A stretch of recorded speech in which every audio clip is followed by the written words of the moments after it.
तो हम मेष लगन वाले जातकों के लिए शनि और बुध की युति के बारे में चर्चा कर रहे थे।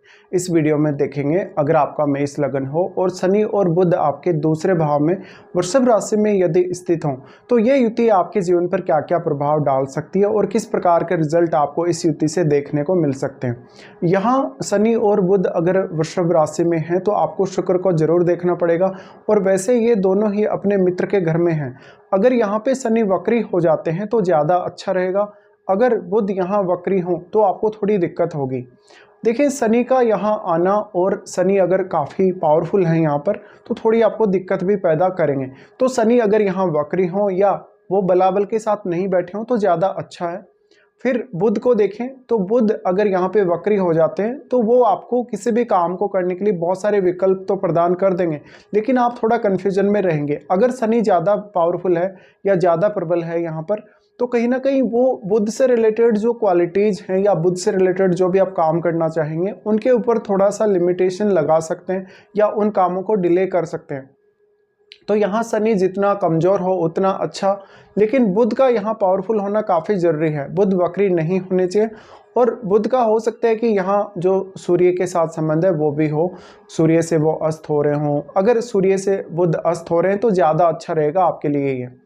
अब देखिए यहाँ पे शुक्र का बहुत बड़ा रोल है। अगर आपके चार्ट में शुक्र अच्छी स्थिति में है तो इस युति के होते हुए भी काफ़ी आसानी से आप अपनी लाइफ को एंजॉय करेंगे, धन संपत्ति भी काफ़ी अच्छी हासिल करेंगे और फैमिली से भी आपको अच्छा सपोर्ट मिलेगा। लेकिन हम सिर्फ और सिर्फ शनि और बुध की युति की ही बात कर रहे हैं।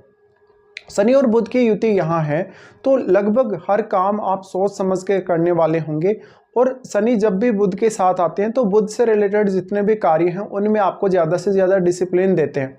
डिसिप्लिन देने के साथ साथ आप हमेशा थोड़ा सा रुक कर किसी भी काम को प्लान करेंगे, बहुत ज़्यादा जल्दबाजी नहीं करेंगे और जितना ज़्यादा डिसिप्लिन के साथ करेंगे उतना ही आपको फ़ायदा मिलेगा। यहाँ पे अब क्योंकि बुध आपके तीसरे भाव और आपके छठे भाव के स्वामी हैं तो तीसरे भाव से संबंधित कार्य या तीसरे भाव से संबंधित रिलेशंस को लेकर, छठे भाव से संबंधित कार्य और छठे भाव से संबंधित जो भी आपके रिलेशंस हैं उनको लेकर कहीं ना कहीं आप थोड़े ज़्यादा सीरियस नजर आएंगे लाइफ में और ज़्यादा आपको जिम्मेदारियां देखने को मिल सकती हैं तीसरे और छठे भाव से संबंधित जो भी आपके काम हैं उनमें। तो ऐसा जातक कम्युनिकेशन में अच्छा जरूर होगा बट वो सीमित मात्रा में ही कम्युनिकेशन का प्रयोग करेगा, वो अल्टरनेटिव ढूंढेगा किसी भी तरीके से, या फिर कहीं ना कहीं वो उतना ज़्यादा इफेक्टिव कम्युनिकेशन वाला जातक नहीं होगा। तो यहाँ थोड़ा हार्डवर्क बढ़ जाता है आपका धन संपत्ति पाने के लिए और उसको मैनेज करने के लिए। इसके अलावा फैमिली के मेंबर्स से जितनी आपकी अपेक्षाएं होंगी उतना ही उनसे आपको कम सपोर्ट प्राप्त होगा। शुक्र अगर मजबूत हो तो फिर भी आप कुछ हद तक संतुष्ट रह सकते हैं जो भी आपको फैमिली से सपोर्ट मिला है उसमें। यहाँ बुध क्योंकि तीसरे भाव के स्वामी है तो ज़्यादातर आपको एफर्ट करना पड़ेगा, क्योंकि तीसरा भाव आपके खुद के प्रयासों का, खुद के एफर्ट का है तो कहीं ना कहीं ज़्यादा जिम्मेदारी उठानी पड़ेगी आपको पारिवारिक मामलों में और धन संपत्ति को लेकर भी। इसलिए शुरुआत में आपके यंग एज में ये युति आपको थोड़ा सा पीछे दिखाएगी, यानी आपको कहीं ना कहीं लाइफ में उतनी ग्रोथ नहीं आएगी।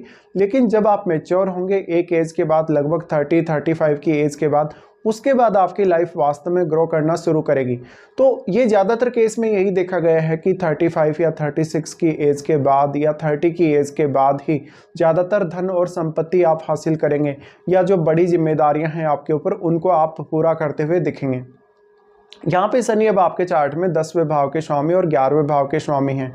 तो 10वें भाव के स्वामी होने की वजह से और दूसरे भाव में होने की वजह से कहीं ना कहीं आपको प्रोफेशन से, आपको आपके जो भी प्रोफेशन है, आपका कोई भी प्रकार का प्रोफेशन हो सकता है या आपका कोई भी बिजनेस भी हो सकता है, क्योंकि बुध साथ हैं तो ये फैमिली से जुड़ा हुआ बिजनेस भी दिखाते हैं। इसलिए कहीं ना कहीं जो भी आपका काम होगा, जो भी आपका कर्म होगा, उससे जो भी आपको इनकम होगी कहीं ना कहीं आपको सही तरीके से होगी। किसी भी प्रकार का आप फ्रॉड नहीं कर सकेंगे, लिमिट का इस्तेमाल या किसी भी प्रकार से शॉर्टकट तरीकों का इस्तेमाल नहीं कर सकेंगे या अपनी मनमानी आप नहीं कर सकेंगे। तो आपको रूल रेगुलेशन को साथ लेकर ही चलना पड़ेगा और सब कुछ आपको फॉलो करना पड़ेगा।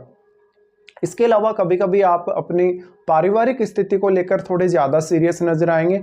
आप किसी के साथ भी किसी भी प्रकार का बिहेव कर रहे हैं, किसी को कोई एडवाइस दे रहे हैं कि या किसी के साथ कन्वर्सेशन कर रहे हैं तो आप लगभग हर बात को सोच समझकर बोलने वाले होंगे।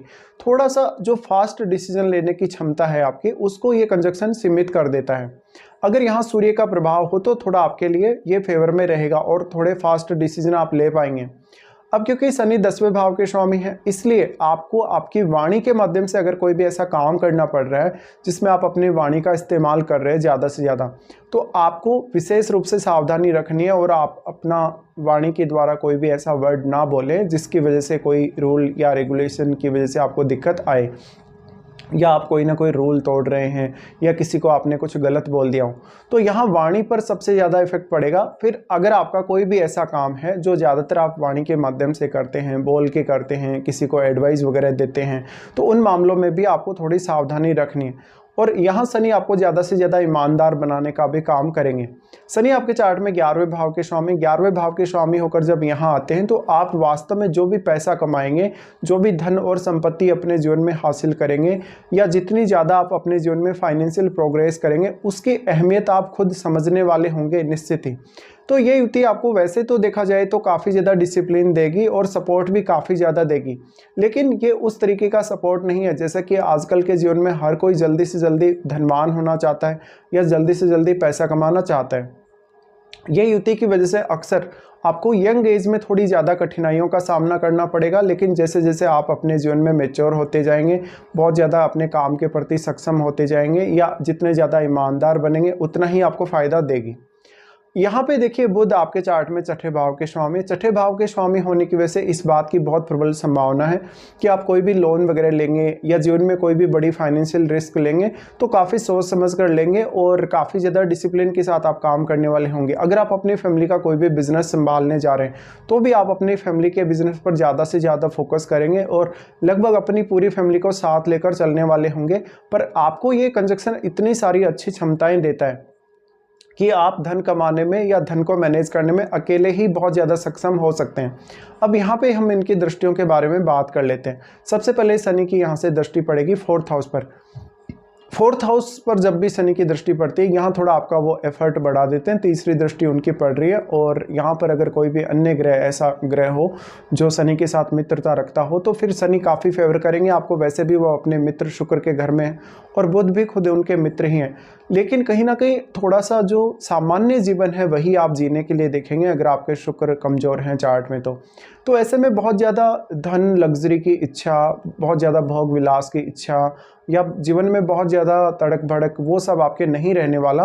और आपको आपकी जो अहमियत है वास्तव में, जो आपके पास कीमती वस्तुएं हैं या कोई भी प्रकार का आपके पास सोना चांदी या कोई भी अन्य इस प्रकार की ज्वेलरी वगैरह है, तो आप उसको पूरी इम्पोर्टेंस देंगे और आप उसकी अहमियत इतनी ज़्यादा समझेंगे कि आपको पता रहेगा कि आप कितना ज़्यादा एफर्ट करके वो सब हासिल कर पाएँ। तो यहाँ पारिवारिक जिम्मेदारियों को आपके ऊपर शनि डालते हैं जब भी वो 4th हाउस पर दृष्टि डालते हैं, तो स्पेशली माता जी की कुछ स्पेशल जिम्मेदारियाँ आपके ऊपर रह सकती हैं। इसके साथ साथ आप अपनी फैमिली को थोड़ा डोमिनेट भी करेंगे क्योंकि फैमिली में सबसे ज़्यादा हार्डवर्क करने वाले और सबसे ज़्यादा अर्निंग करने वाले आप होंगे। यहाँ शनि की दृष्टि है तो थोड़ा सा मेंटल पीस में कमी रह सकती है अगर चंद्रमा अच्छी स्थिति में चार्ट में नहीं है तो। इसके बाद शनि की और बुध की दोनों की ही दृष्टि आपके 8वें भाव पे पड़ेगी। 8वें भाव पे जो दृष्टि पड़ रही है ये काफ़ी फेवर करेगी आपको। तो यहाँ पे आपको अकल्ट का ज्ञान प्राप्त करना, कोई भी प्रकार का रिसर्च करना, कोई भी प्रकार का अपने लिए इनकम सोर्स खोजना आसान होगा और आप लाइफ में किसी भी विषय को लेकर या किसी भी निर्णय को लेकर काफ़ी डीपली सोच पाएंगे। तो कहीं ना कहीं बुध के साथ शनि का आना थोड़ा आपको ज़्यादा रोककर या कहीं ना कहीं रुककर डिसीजन लेने के लिए प्रेरित करता है। तो ये आपके थोड़ा सा जो डिसीजन लेने की प्रक्रिया है उसमें पॉज लेकर आता है और पॉज की वजह से थोड़ा सा आप सोचेंगे, पुनर्विचार करेंगे कभी कभी और आप ये देखेंगे कि आपसे कोई भी गलती ना हो। शनि की जो दृष्टि 8वें भाव पे पड़ रही है ये आपके माइंड को धीरे धीरे काफ़ी ज़्यादा डीप लेके जाएगी और कोई भी प्रकार के विषय को, जटिल से जटिल समस्या को समझना आपके लिए आसान होगा। तो 8वें भाव से भी कुछ गेन आप जरूर एक्सपेक्ट कर सकते हो। फिर यहाँ से शनि की जो दृष्टि पड़ेगी वो आपके 11वें भाव पे रहेगी। 11वें भाव पे दृष्टि पड़ना काफ़ी ज़्यादा अहम है।